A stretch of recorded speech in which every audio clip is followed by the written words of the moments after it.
Lumang Ospital. This story is 100% true and it's based on my 80s experience. Hanggang ngayon gusto ko maunawaan kung ano talaga ang nangyari at kung sino ang pwedeng magpaliwanag sa akin nito. My ate and her cousin were driving a van with 6 people in it. Nasa Laguna na sila at binabaybay ang daan patungo din sa amin sa Batangas. Unfortunately, namilipit sa sakit ng tiyan ang isa sa kanilang kasamahan at agad silang naghanap ng pinakamalapit na ospital. It was almost 11 p.m. at dahil hindi pamilyar sa lugar, nahirapan sila maghanap ng ospital. Hindi pa ganun kasikat ang Waze noon, unlike ngayon. Sa wakas, nakakita sila ng lumang hospital. One thing they've noticed may ilang-ilan sasakyan ang nakaparada sa harap ng hospital. Mga lumang modelo ng sasakyan. Vintage cars kumbaga. Pagpasok nila ng hospital, agad naman silang sinalubong ng nurse at agad dinextrosan yung kasama nila. Isa pa sa inisip nila ay kung bakit kokonti ang tao sa hospital. They only have one nurse at isang lalaki na nakatambay sa hallway. Nangilabot sila sa patay-sinding ilaw sa hallway. Parang sa horror movie daw talaga. Pero since 6 sila, pinagwapang bahala nila yung ibang pakiramdam na yon. Lumapit sa kanila ang nurse at sinabing 2:00 pa ng gabi ang dating ng doktor. Kailangan daw maoperahan ang kasama nila. Tinanong ng ate ko kung tumatanggap ba sila ng credit card. Ang nakakakilabot, sinagot sila ng nurse at tinanong kung ano daw ba yung credit card. Doon na silang nagpasyang umalis at sinabi sa nurse na babalik na lang sila. Luckily, pinayagan naman sila umalis. Dahil iba sa pakiramdam at kakaiba ang nangyari, pagka-uwi nila kinabukasan ay sinubukan nilang balikan yung ospital. Pero kahit anong hanap nila ay hindi na nila ito matagpuan at dun sa pinaradahan nila na sa tingin nila ay dun nga mismo, matataas na talahiban lang ang kanilang nakita. Kinalabutan sila at natakot at agad-agad na silang umalis sa lugar na yon at hindi bumalik pa.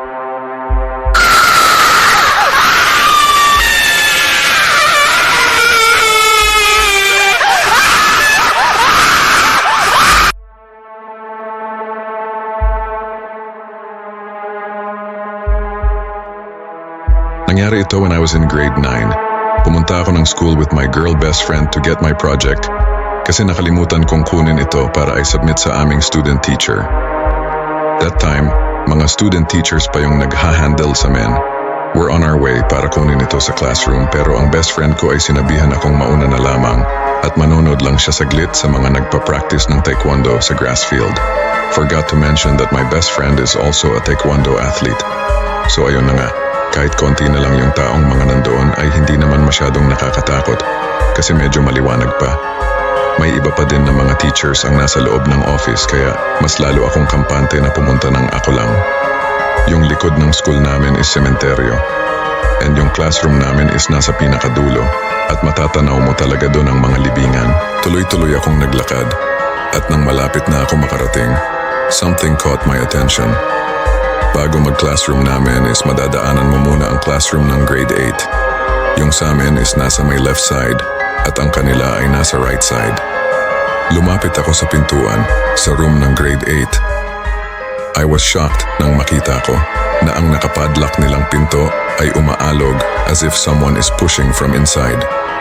Sa sobrang pagkagulat ko ay napatulala ako ng ilang segundo at ng kalaunan ay tumigil din. Akala ko ay guni-guni lang iyon.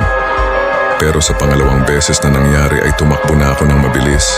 Nung makita kong ang doorknob na ang gumagalaw na para bang may gustong magbukas ng pinto. Dali-dali akong tumakbo papunta sa best friend ko and I told her about what I just saw.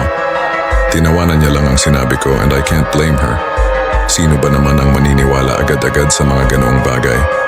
So sinamahan niya ako pabalik doon sa room ng grade 8. I was actually not expecting na makikita pa niya yon. Pero nung pagpunta namin ay talagang gumagalaw pa rin ang doorknob kaya't nagsitakbuhan na kaming 2 PS. Tapos na mag-ikot ang gwardiya sa mga classrooms before pa nangyari iyon. At wala nang ibang tao doon banda bukod sa amin.